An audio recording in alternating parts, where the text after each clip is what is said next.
8 horas e 16 minutos, 8 e 16, eu já tenho aqui comigo o meu entrevistado, com quem vou conversar a partir de agora. Ele é policial civil, ele tem graduação superior completa, imagino que na área do direito. Ele foi candidato a vereador no município de Sombrio na eleição de 2020, esteve entre os mais votados, se não foi o mais votado, mas o seu partido não atingiu o coeficiente eleitoral que dá condições para ocupar uma vaga na Câmara de Vereadores, uma coisa que é, na minha opinião, muito injusto. O cidadão recebe uma quantidade de votos expressiva da população, ele deve ter o direito de representar esse grupo populacional. Entendo a legislação como injusta nesse aspecto, mas é assim que deve ser. Eu já falei que ele é policial civil e agora ele é pré-candidato a deputado estadual pelo Partido dos Trabalhadores. Ele tem residência fixa e atua na Polícia Civil, na Delegacia de Polícia da Comarca de Sombrio. Eu falo de Glauter Silveira Soares, que está aqui comigo. Muito bom dia. Obrigado pela sua presença, Glauter. Para conversar com a gente sobre essa pré-campanha, essa predisposição, está na relação dos nomes pré-estabelecidos pelo Partido dos Trabalhadores, que ainda deve homologar essa nominata em convenção, que tem prazo máximo de acontecer até o dia 5 de agosto, pela legislação eleitoral. Muito bom dia, Glauter, mais uma vez.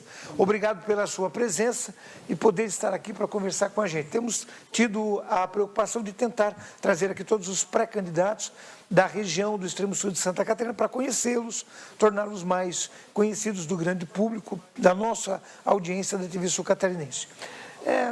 Você tem uma atuação forte e efetiva lá na Polícia Civil de Sombrio.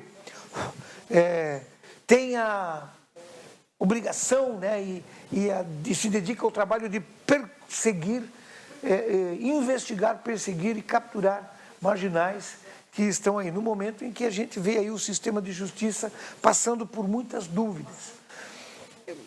Essa vai ser a sua bandeira como eventualmente candidato homologado e se eleito deputado estadual? Você vai ser um representante das forças de segurança, quer ser um representante das forças de segurança na Assembleia? Bom dia. Bom dia. Primeiramente, bom dia a todos, né, os telespectadores. É um prazer enorme estar aqui. A tua câmera é a 7. É a 7, perdão. Então, é um prazer enorme estar aqui com vocês.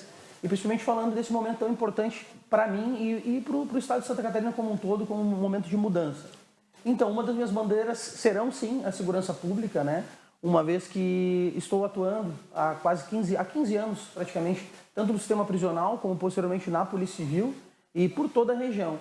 E sei várias situações em que a Polícia Civil, as forças de segurança, Polícia Penal, Polícia Militar, está muito aquém ainda do que deveria, seja nas questões de efetivo, ou seja mesmo na valorização do policial, como situações de previdência que nós enfrentamos recentemente aqui. Então, uma das minhas bandeiras, com certeza, será a segurança pública numa situação mais abrangente. Não só na questão da atuação das forças de segurança, mas como também em situações de prevenção ou até mesmo, como tu falou, estava falando há pouco aqui, nas questões de justiça, auxiliando ao criminoso, né, a pessoa a se ressocializar, se inserir na sociedade e recompor eventuais danos. Eu acho isso muito importante trabalhar na segurança pública. Entre outras bandeiras, né, tenho várias outras defesas que também acabam vinculando a polícia de uma forma geral, tendo em vista que cabe à polícia a segurança de todos, não é só de uma parcela, mas de uma maneira global, que serão, né, agora discutidos e conversados aqui contigo, que eu gostaria depois de trazer essas bandeiras. Não, vamos andar um pouquinho dentro disso, claro, da segurança pública, que é o teu métier, que é o que tem estado muito em voga, assim. O sistema prisional, ele tem dificuldade de... Agora é chamado de reeducando, né? Não pode mais nem chamar o cara de preso, ou apenado, ou de presidiário, tem que chamar ele de reeducando. A legislação, ela favorece muito a não permanência do apenado, do condenado na prisão. Ela tem várias ações, entre elas, né, a progressão de pena, e que acaba fazendo que um condenado de crime de homicídio, por exemplo, não cumpra todo o período que ele deveria de cumprir na pena. Ao contrário de países desenvolvidos, onde o sistema da justiça criminal é mais rigoroso no tocante ao cumprimento da pena, que ajuda, pelas estatísticas e pelos levantamentos, a manter, a reduzir, talvez até, o índice de criminalidade. Como você vê esta circunstância do cumprimento da pena efetiva? Pois bem, como tu falaste aqui, a minha formação é em Direito, eu sou também pós-graduado com especialização em Segurança Pública, e as minhas monografias, meus trabalhos de conclusão de curso foi justamente nessa área, na questão da execução da pena, né, da nossa LEP. E eu vejo, na verdade, essa questão da pena como algo extremamente complexo, até porque a pena tem várias finalidades, dentre elas a questão retributiva e principalmente a questão de ressocialização. O que a gente tem que entender é que o criminoso, né, uma vez condenado, ele vai para o sistema prisional e de lá ele tem que sair reabilitado. Por isso essa questão do reeducando, da ressocialização. Inclusive o estado de Santa Catarina ele tem vanguarda nessa situação, sendo um dos estados com maior efetividade nessa questão da ressocialização por parte do Estado. Realmente, às vezes, vejo muito falho, né, o sistema, a legislação de uma forma geral, pela quantidade de pena, né, e como tu falaste, o indivíduo acaba não ficando um tempo adequado, até mesmo para conseguir absorver essa questão de ressocialização e entender seu local na sociedade. Eu acredito que o sistema progressivo de pena, ele é um sistema bom, certo? Por que isso? Porque ele simplesmente não tira o apenado do cárcere e coloca na sociedade. O sistema progressivo de pena, que é a progressão de regime, ele é necessário para aos poucos o criminoso, né, aquela pessoa, ser inserida na sociedade. Tendo em vista que não temos uma prisão perpétua, algo nesse sentido, a gente tem que prepará-lo para ingressar na sociedade. Acredito que muitas vezes é falho nessa questão, talvez, da pena, ou talvez da dosimetria, ou até mesmo da pena atribuída no tipo penal, lá no Código Penal, atribuída a determinado crime. Acho que poderia ser revisto essa questão de talvez ficar mais tempo, algo que deve ser analisado não de uma maneira mais de boteco, diríamos assim, sim, mas sim, de uma maneira mais acadêmica. Mas eu vejo, sim, muitas vezes as pessoas progredindo sem ter atingido os requisitos subjetivos de comportamento, de não reincidência, e acabam sendo colocados em liberdade de uma maneira um tanto quanto prematura.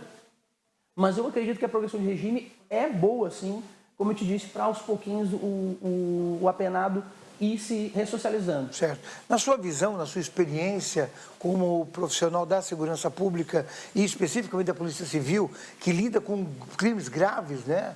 A investigação da Polícia Civil requer tempo, há poucos, talvez semanas ou um mês, 2 atrás, você junto com a equipe capturaram lá em Sapucaia um dos chefes de uma organização criminosa, que já não é mais uma organização criminosa, é uma máfia internacional. O PCC e o ICV são organizações internacionais do crime, cadastradas na Interpol, inclusive, né, perseguidos pela Interpol. Vocês fizeram esse trabalho de inteligência, buscaram, e se percebeu, no que eu conversei com o delegado, a tranquilidade do preso, ele diz, não, eu vou ficar aqui, mas eu tranquilo, eu saio, eu só não quero ir para tal lugar, eu quero ficar tal lugar, porque lá é mais fácil para mim. A gente poderia dizer que existe uma classificação do tipo de criminoso no Brasil e que para eles não adianta a progressão de pena? O que eu vejo, eu já fui surpreendido de várias maneiras. Eu já vi criminosos que eu prendi que achava que retornaria logo a delinquência, né, a reincidência do crime, e me surpreenderam. Já tive outros que eu imaginava que jamais retornaria e retornaram. Então, assim, já tive experiência dos dois lados. Existe, sim, determinados crimes que a gente vê que precisa de um olhar mais rigoroso por parte do Estado, por parte da legislação, que a possibilidade de reincidência é muito grande. Às vezes, crimes relacionados à pedofilia também, ou crimes de extrema violência, né, como a questão dessas facções criminosas que acabamos prendendo. E deve ser analisado, sim, de uma forma mais rigorosa, como disse, por parte tanto do legislador como por parte do judiciário.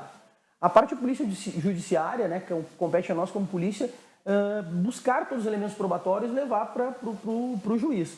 Nesse caso específico que tu disseste, assim, a gente trabalhou há mais de 2 anos, que é à frente da equipe de investigação junto com o Marcelo, o delegado Luiz Otávio, no qual a gente conseguiu comprovar que realmente aqui no extremo sul estavam atuando 2 organizações criminosas.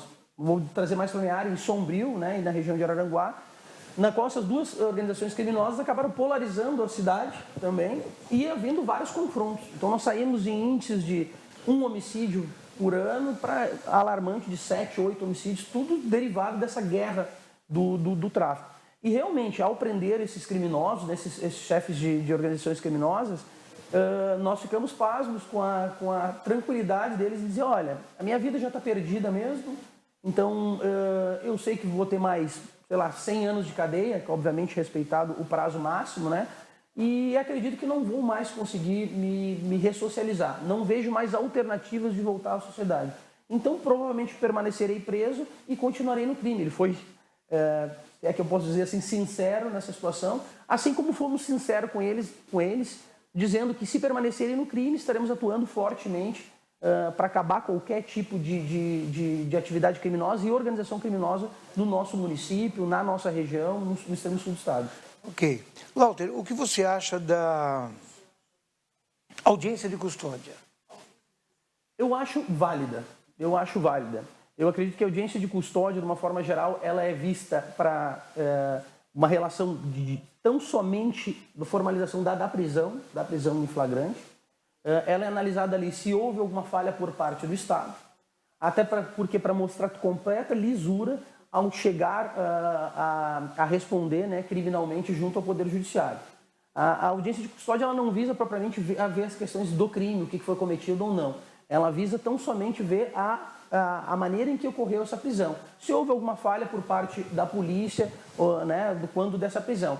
É importante dizer isso, por que é importante? Uma vez comprovada a lisura daquele momento da prisão, né, efetuada pela polícia, não existe a inibição de qualquer tipo de prova posteriormente. Então, não há possibilidade de o preso ir ser interrogado pela autoridade policial, muitas vezes confessar, depois vir para uma audiência de custódia e fica comprovado, ou através da audiência de custódia, ele fala que não houve qualquer tipo de pressão, qualquer tipo de situação que fizesse ele fazer aquela confissão vai usar de uma maneira límpida, né, vai ser usada não somente, obviamente, mas vai ser usada de uma maneira límpida por parte do Poder Judiciário.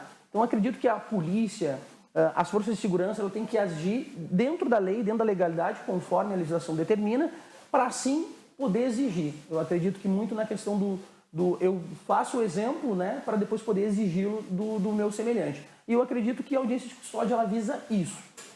Obviamente que existem eventuais excessos que devem ser coibidos, mas eu acredito que ela é válida de uma maneira geral, sim. Porque ela abre uma janela para uma interpretação, né? E a própria marginal pode usar a seu favor isso, alegar uma determinada situação que não ocorre, ou também levar em consideração o fato de que nem sempre tu consegue concordialmente, querido, vamos lá, faz favor de ir comigo até lá, porque você está preso, eu te peguei em flagrante, agora você tem que me acompanhar, porque necessariamente nunca vai ser assim, ou dificilmente vai acontecer uma prisão em que o alvo, né, da perseguição policial ou da prisão, ele não vai estar plenamente feliz.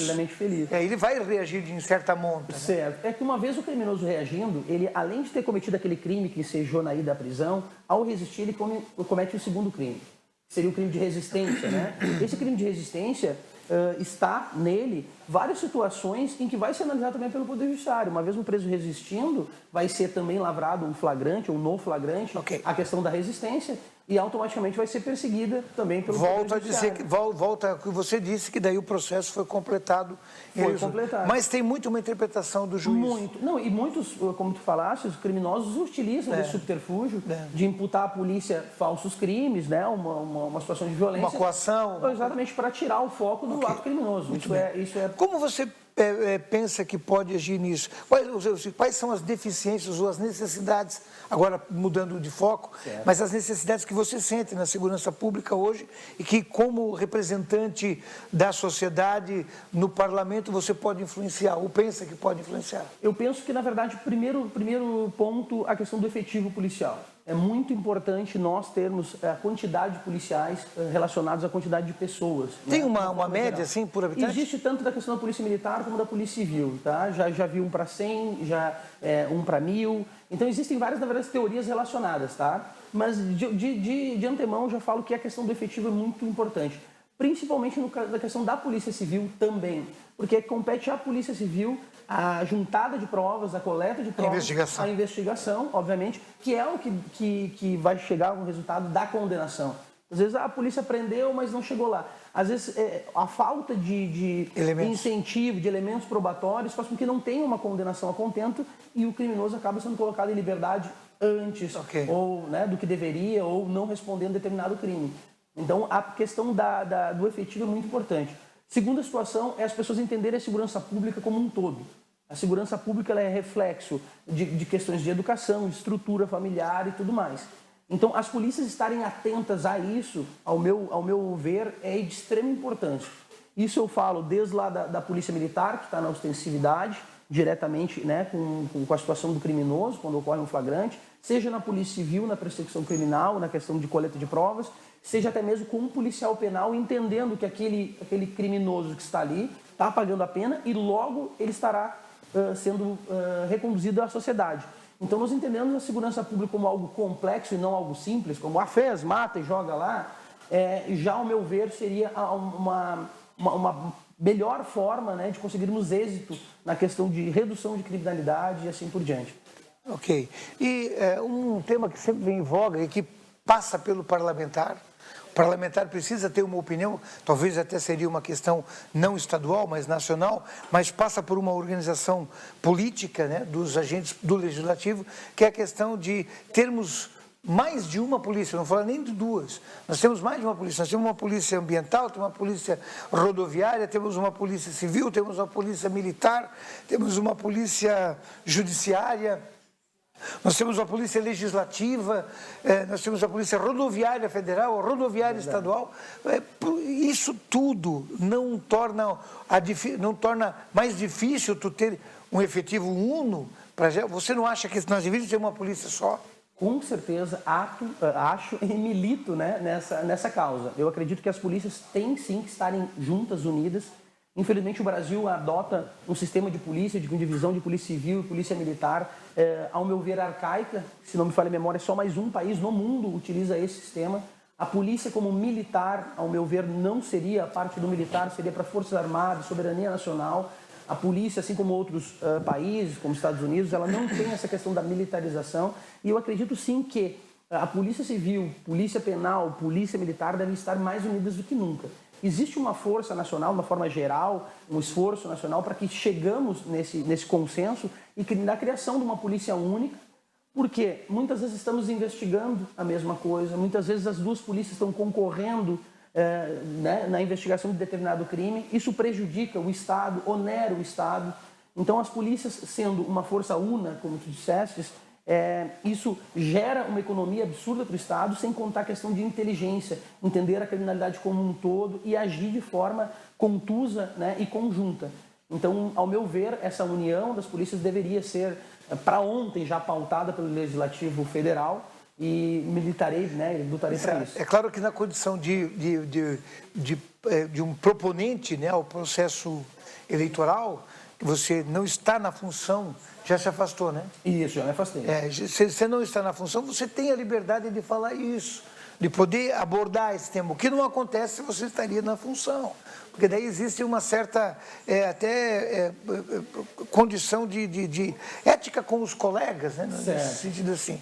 Existe, na verdade, assim, a gente, enquanto policial, a gente pode estar falando enquanto instituição, que aí sim a gente está limitado, né, aos limites da lei e da instituição, mas existe também as questões acadêmicas, né, eu querendo ou não, estudando direito, né, pós-graduando e buscando elementos técnicos, a gente pode estar se discutindo como operador de direito várias saídas para o Estado de uma forma geral, seja nas questões de legislação ou seja mesmo na questão da maneira de executar a segurança pública por parte dos governos. Né? Ok, vamos passar para outra parte para a gente falar agora no mesmo tempo naquilo que está dentro do seu radar. Essa condição de pré-candidato, ela se estabelece e é uma posição definida na região? Sim. Hoje o Partido dos Trabalhadores, né, já bateu o martelo com relação que sou o único pré-candidato da região da MESC. Então, a ideia, uma vez dando certo todo o projeto, é fazer o link, né, tanto com o governo federal como o governo estadual, trazendo o foco, né, de ambos os governos para a região do extremo sul catarinense. A região do extremo sul catarinense, embora tenha alguns representantes, todos nós acreditamos que ainda não está contento a representatividade, principalmente das pautas dos trabalhadores, dos direitos trabalhistas, e, enfim, uma visão um pouco mais abrangente no tocante àquelas pessoas em situação de vulnerabilidade alimentar, de extrema pobreza, que, ao meu ver, hoje é o que, né, deveremos agir de primeira, né, como foco. Ok. E a partir dessa condição, como é que você está estruturando esse projeto? Você não pode, obviamente, até pela quantidade de candidatos que tem na região, se limitar a isso. Você tem que buscar uma pauta maior. Imagino que você vai fazer isso dentro da estrutura da segurança pública do Estado. Como outros delegados, né? Se eu não me engano, o Skudlak é delegado, né? É, o delegado Skudlak. É o delegado de polícia, que representa, sempre há representantes das forças de segurança no parlamento, porque é uma classe que tem um número significativo de pessoas e que representa uma parcela significativa da população, né? E dentro dessa estrutura você está buscando essa identificação com colegas do Estado. Com certeza. Na verdade, essa identificação ela acontece ao natural, né? Porque quando a gente faz política, a gente pensa em política, geralmente a gente foca nas situações eleitorais. Mas, na verdade, a política ela se faz muito antes disso. A política se faz ao conversar de segurança pública, ao conversar com um colega como deveria ser a nossa atuação, ao pensarmos, né, determinadas ações por parte da polícia, seja com atividade fim ou outras atividades complementares.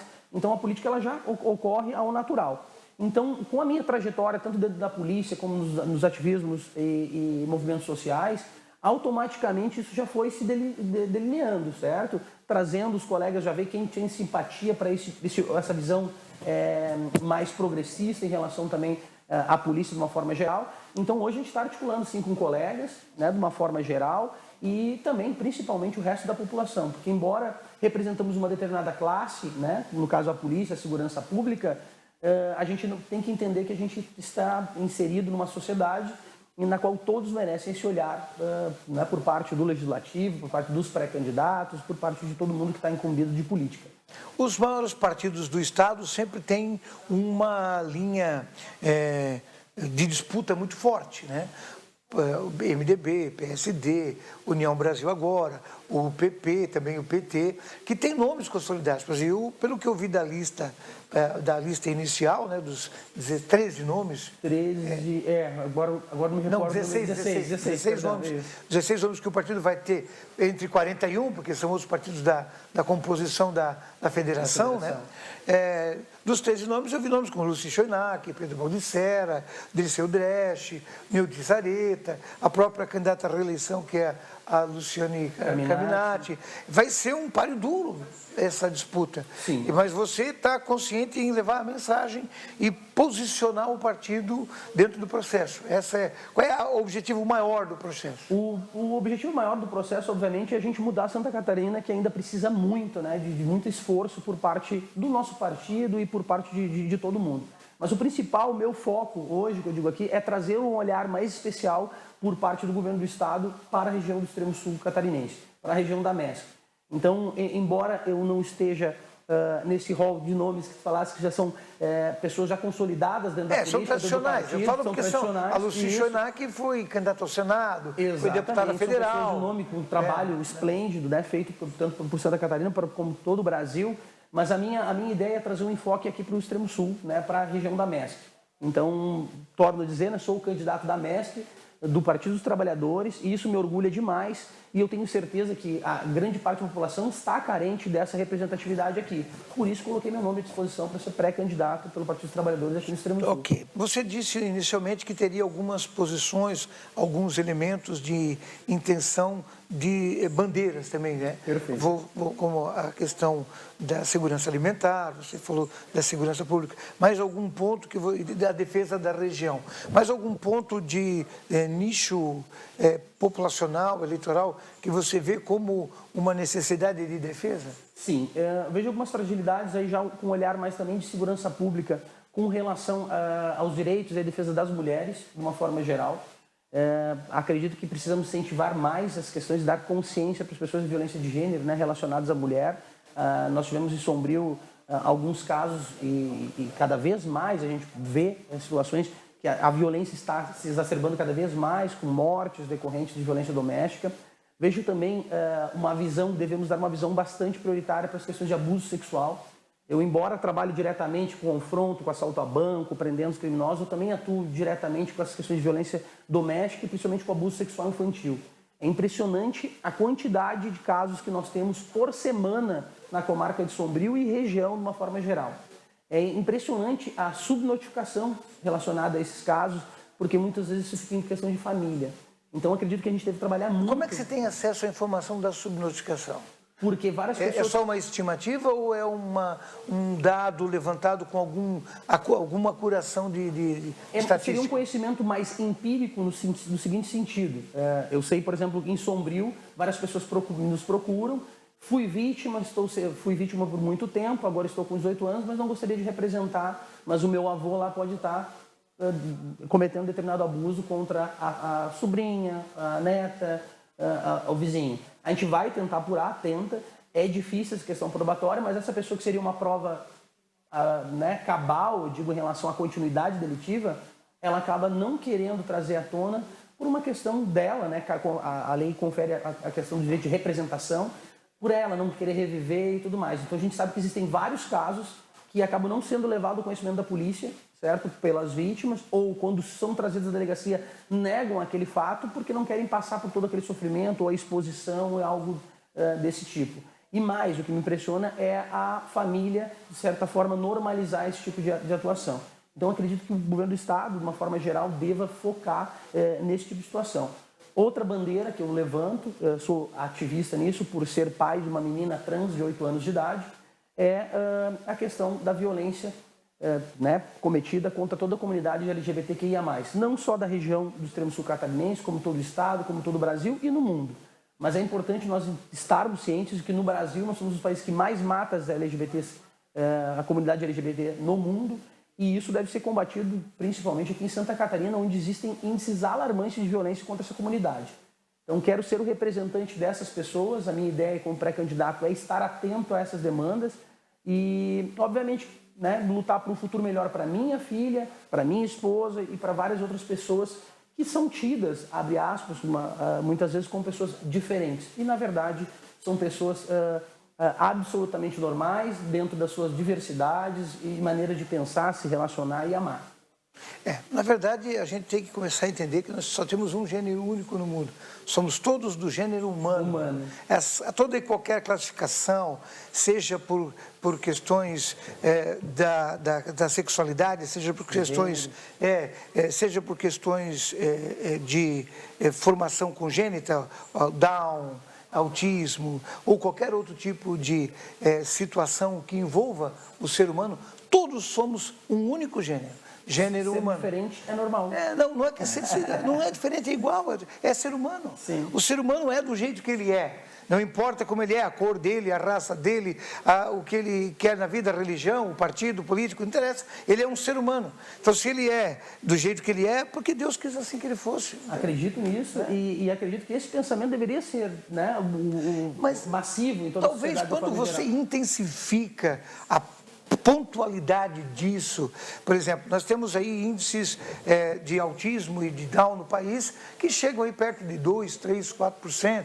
A comunidade que se define como homossexual ou bissexual é em torno de 2,5%, 2,3% no país. Então, essa estatística, a gente acaba gerando uma excetualidade. Por exemplo, eu sou contra a forma como existe a lei de cotas no Brasil. A lei de cotas, na minha opinião, tem que ser cota para pobre. Rico tem que pagar a escola. O pobre tem que ir para a escola. Eu não entendo por que gera essa... Claro, automaticamente tu vai atender o maior público que tem essa situação, porque tu vai ter mais vagas. Então, é uma inversão. Eu vou fazer uma lei de cota para privilegiar o rico, porque eu privilegio o rico. A lei de cota privilegia o rico. 70% é para quem tem dinheiro para pagar. Então, essa é a minha visão. Eu ia dizer, eu discordo um pouco. Dois pontos assim, que gostaria de falar. Primeiro, em relação a gênero, eu concordo em gênero e sexualidade. Eu concordo plenamente que deveríamos todos nem estar preocupados com isso. Ocorre que as pessoas não pensam assim. Ocorre que as pessoas acabam te xingando por causa da tua orientação sexual, por causa do teu gênero. As pessoas acabam batendo nessas pessoas. Pois é, como, mas por quando exemplo, você... Só um detalhe. Eu quero dizer assim, ó, quando as pessoas fazem isso, é uma generalização perigosa. Porque você inclui a mim, que não faço isso. Você inclui a minha família, que não faz isso. Então, quando você inclui pessoas que não fazem isso, essa generalização ela é um pouco perigosa. Mas aí que tu te engana. Eu faço isso, tu faz isso. Enquanto a sociedade não se entender como homofóbica, como racista, como machista... Mas eu não sou racista. A gente percebe, acredita que não. Não, eu tenho certeza que eu não sou. Mas isso não, são discussões, como eu te disse. Não, não pode, essa é uma questão, eu não quero polemizar isso, claro. mas é uma questão que eu coloco como uma dificuldade de compreensão. Porque eu não posso ser obrigado a entender uma coisa que não é real. Isso, mas o simples fato de não entender já me mostra esse racismo existente. O simples fato de não entender é que uma pessoa pobre, negra, e uma pessoa pobre, branca, existe diferença absurda entre elas.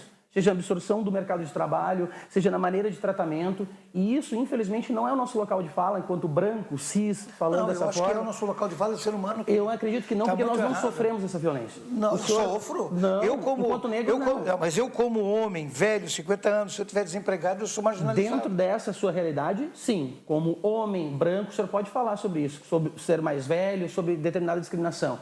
Agora, sentir o que um negro sente no mercado de trabalho, isso a gente não sente. Por mais que a gente se esforce. E a gente só vai conseguir entender quando é questão de empatia. Quando eu perguntar para alguém, olha, eu não entendo isso, eu não vejo isso sofrer... E se eu já fiz isso? E se eu já perguntei? Então, o senhor está perguntando para as pessoas erradas, as pessoas têm medo de lhe dizer. Não, mas eu não estou dizendo... Mas veja bem, eu não estou dizendo que ele não sofre dificuldade no mercado de trabalho. É você que está dizendo o que eu estou falando. Não. Eu pergunto para as pessoas exatamente isso. Eu tenho vizinhos na minha casa que, inclusive, eu acho que a gente não deve... propalar o que faz em favor dos outros. Perfeito. Mas viu que na convivência a gente sabe a dificuldade que tem e dentro da possibilidade trabalha no sentido de contribuir com isso e nessas condições, entendeu? Então assim, eu vou lá e pergunto como é que está, qual é a dificuldade, onde é que você consegue, o que está difícil, não conseguiu, ligo, às vezes para arrumar um tratamento de saúde, às vezes é essa situação e quando se coloca como uma coisa consolidada, eu entendo a dificuldade de imputar assim, pô, como eu sou obrigado a me condenar por uma coisa que eu não faço? Aí que está, como ele fala, existem várias situações e pensamentos racistas. O simples fato de entender, por exemplo, uma situação de cota, ela deve ser para pobre, obviamente, e deve, né, concordo, em número, gênero e grau, mas que não existe uma diferenciação nessa parcela. Mas eu não disse isso, querido. Eu só disse que... no momento que você diz assim. Não, mas eu não disse que não deve ter cota para pessoas... indígenas, negros, pessoas com deficiência física, não, eu entendi de jeito nenhum. Eu só quero dizer que a cota principal tem que ser para pobre. Dentro de pobre, você pode fazer algumas situações. Perfeitamente. Agora, eu acho que o que é errado é nós insistirmos em uma situação única, quando, na verdade, tem que inverter para poder ampliar. Não, mas não é investir numa situação única, é entender que cada situação e cada, vou botar assim, camada social, ou grupo social, ele tem uma demanda. E a gente só vai entender ao conversar com eles. Como, por exemplo, questões de gênero e sexualidade. Eu tenho uma filha, como eu falei, trans de 8 anos de idade. Me estarreceu e me veio trazer para o campo de batalha por esses direitos, me estarreceu que a média de idade de uma pessoa trans no Brasil, expectativa de idade, são 35 anos de idade. Isso são estatísticas. Então, assim, a minha filha, com 8 anos de idade, por ser trans, provavelmente sobreviverá por uma situação de vulnerabilidade, de violência, sim, contra as pessoas, até os 35 anos de idade. Coisa que não vai acontecer comigo, não vai acontecer com o senhor, não vai acontecer com outras pessoas. Aonde a gente vê essa realidade? Conversando. Quando a gente vê pessoas trans tão somente na rua e não absorvidas pelo mercado de trabalho, a gente vê isso. E o racismo, ele não está aqui no falar, eu não sou racista, o racismo não está isso. O racismo está dentro da sociedade, ele está já formado na sociedade desde a questão da escravatura. Então, assim, os negros foram colocados em liberdade, né, suposta liberdade, e não foram devolvidos, ficaram aqui. O que a gente está falando isso há pouco mais de 100 e poucos anos. Existe uma questão histórica que reflete nisso. Ao conversar com pessoas negras, direto, a gente vê, por exemplo, a pessoa dizer assim, olha, várias pessoas chegam para mim, tem um fulano que é parecido contigo. Vou lá ver com a pessoa, não, ela só é negra. mas é colocado de uma maneira como é negro, são todos parecidos. Isso não acontece só com o negro, acontece com o japonês, acontece com tudo. Mas no Brasil, com essa dívida histórica que temos com o povo de cor, com o povo preto, é de extrema importância corrigir isso. E o primeiro passo corrigindo é nos reconhecendo como racistas, como homofóbicos. Para quê? Para que nas nossas ações a gente entenda isso e mude. Porque no momento em que eu não me reconheço, não reconheço a sociedade dessa forma, eu acabo não me permitindo em mudar, em evoluir, em progredir para a aceitação dessas pessoas. E quem que pode dizer se há ou não? A pessoa que sofre aquele preconceito. Então, só ela vai saber qual é a maneira que dói e por que dói. Né? Então, por exemplo, chamar alguém, vamos botar numa brincadeira, ô negão! Aquele negão, dependendo se for ofensivo, só aquela pessoa que se sentiu menosprezada ou foi usada aquela palavra de uma maneira mais assintosa, certo. Só ela vai poder dizer. Eu vou te fazer uma pergunta, eu não quero, por exemplo, terminar a entrevista. Não, eu estou adorando, mas eu venho aqui sempre. Mas nós vamos fazer um debate e eu vou te chamar para nós conversar sobre isso. Adoraria. Mas eu quero dizer assim, aí vou te dar um outro exemplo, o inverso. Certo. Eu tenho um filho que é cabeça branca. Entendeu? Daí se o cara chegar, ô alemãozinho. Ah, tá, um alemãozinho. Ô alemãozinho, vem cá. Eu não quero que ele seja chamado de alemãozinho, porque alemãozinho tem uma identidade que pode interpretar como nazista, por exemplo. Entendi. Eu não quero, isso é ofensivo. Eu tenho o direito de me opor a isso? Ele, enquanto ofendido, sim. Se ele puder dizer para ti, isso me ofende, tu vai continuar? Não estou dizendo eu chamar ele de alemãozinho. Alguém chama ele, eu me revolto contra ele. Causa ofensa, causa menosprezo a essa pessoa? Ele se sente menosprezado? Ele se sente magoado lá por dentro? Ele se sente, como é que eu posso dizer, ridicularizado? Se sim, não devemos. Isso é um exercício de empatia.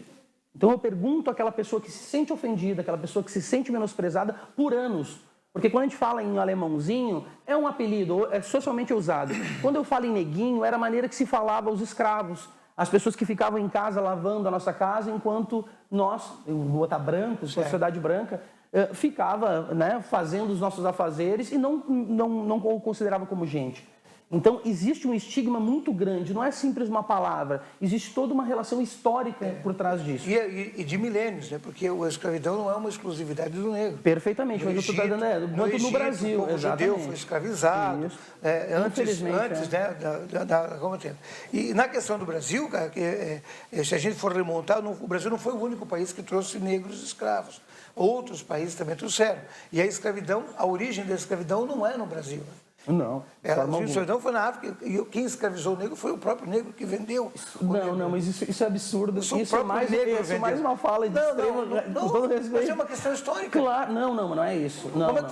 Mas não existem documentos de pesquisa na África, da onde surgiu que haviam como existe hoje. Tinha a população do continente africano. Existia o senhor do mato, né? Existe isso. O capitão do mato, perdão. Existe isso. Mas isso não quer dizer que foi o negro que ajudou o negro. Não. Eu não disse que o negro ajudou. Eu disse que a opressão, o que eu quis dizer que a opressão existe em todos os povos. Sim. Existem os povos que entre si se oprimem. Na China, no Japão, na Malásia, na Rússia, na Ucrânia, nos Estados Unidos. Em todo lugar existem os povos entre si que se oprimem. Mas nem o continente... E é o que nós vivemos isso. Certo, mas nem o continente foi tão massacrado e é tão massacrado quanto o continente africano hoje. Essa dívida é histórica, mundialmente falando. E quando a gente toca de Brasil, isso é pior ainda. Diferentemente em outros locais, os negros obviamente também foram escravizados, no Brasil o que aconteceu foi uma atrocidade absurda. Nós tínhamos caravelas que vinham para cá, os tubarões ficavam ao redor porque sabiam quantos milhares de negros, milhões de negros morreram só nessa travessia. Ao chegar aqui, serem completamente abandonados de uma forma geral por parte do Estado, ser largado na rua, sendo criminalizada a capoeira, sendo criminalizado o candomblé, que foi agora, em Getúlio Vargas, que legalizou a capoeira. Até então, capoeira era proibido porque era algo típico de negro.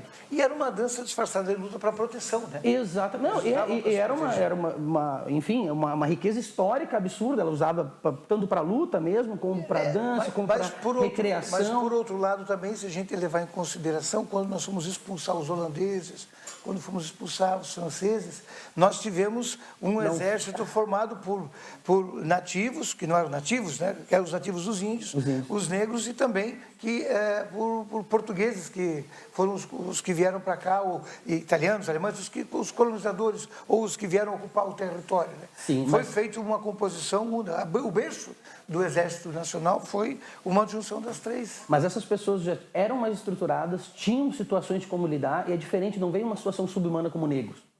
A gente está falando de uma situação em que negros não eram considerados gente. A gente não está falando de uma questão, vamos embora e tal. Mas a gente está falando quando é considerado animais. Você acha que hoje isso acontece? Não, acho que hoje a gente tem resquícios desse tipo de tratamento. Tá, mas hoje ninguém mais é tratado. Não, hoje acontece. Não, hoje acontece. Todo mundo. Não. O que eu quero dizer para ti é o seguinte, é que não é só o povo negro que é tratado como bicho. Não é, mas é um povo principal que merece essa atenção. Não tenha dúvida. Isso. Aliás, toda pessoa em vulnerabilidade, ela tem que ter gerado para ela a oportunidade de ela melhorar a vida dela, dela de proteção para ela. Dela ascender. Exatamente. Ela ascender. Em determinado momento precisa ser protegida, mas ascender.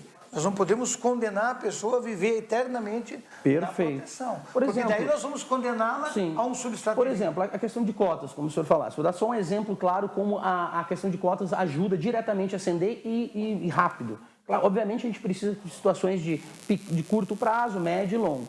Ocorre que as cotas é uma maneira de em curto prazo, conseguir readequar e recompor várias injustiças feitas ao povo preto de uma forma geral. A questão de classes, a questão de cotas, né, quando a gente coloca um negro a estudar numa faculdade e faz com que ele se forme, por exemplo, em medicina, logo em 5, 6 anos, 7 anos de uma formação profissional, a gente já vai ter um médico negro, um advogado negro, que por si só vai conseguir suprir todas as necessidades de sua família e a partir daí já não precisar dessas outras situações, porque muito provavelmente o filho do médico negro vai estudar numa escola particular, tu imagina quantos mais se vão poder colocar se a preferência, se tiver cota só para rico e deixar o grande espaço na universidade para Isso é uma maneira fiscalizatória, a gente não pode deixar, deve atingir realmente a população mais carente, a população mais vulnerável, a população negra, das dentro minorias. Dentro dela uma equivalência. Acho perfeito isso, e isso é o legal, nós, mesmo com às vezes diversidade de ideias, nós podemos chegar e sintonizar isso. Isso eu acho muito importante. Não, porque a evolução passa por isso, Sim. né? Você conseguir sincronizar o pensamento. Eu, infelizmente, tenho que terminar. Não acredito, vai. Mas assim, quando homologar a candidatura, a TV vai promover alguns debates com candidatos, com outros jornalistas e tal. Perfeito. E a ideia é fazer isso para a gente. Será um prazer. Inclusive, com um estúdio alternativo, que se tudo correr bem, a gente vai fazer. E são projetos novos que a TV tem. E aí a gente vai voltar a agendar com você para que a gente possa conversar, expandir esse debate, porque ele precisa acontecer de forma permanente, não só durante a campanha. Perfeito. Ela tem que acontecer permanentemente. Isso é política de verdade. E, inclusive, com a condição de respeitar o direito da manifestação do pensamento alheio. Perfeito. Porque, independente da bobagem que alguém me diga, eu tenho que respeitar o pensamento dele.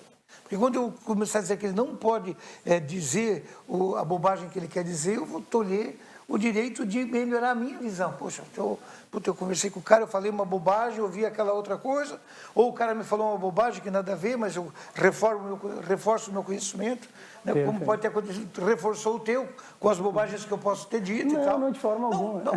Só para exemplificar, né, Glauco? Tá bom, meu querido? Muito obrigado pela presença. Eu que agradeço. Posso só fazer um convite, aproveitar? Vai, por favor. Nessa sexta-feira, ou seja, amanhã, né? Hoje também conhecido como amanhã. Também conhecido como amanhã. Estaremos fazendo o lançamento da minha pré-candidatura, certo? Em Sombrio, em frente à Igreja Matriz, em frente ao Colégio IEMES, né? No Bistrô do Chefe. Por volta das 19 horas estaremos ali fazendo nossas falas, confraternizando e logo depois comendo um risoto de cogumelos maravilhoso ali. Está todo mundo convidado a fazer parte.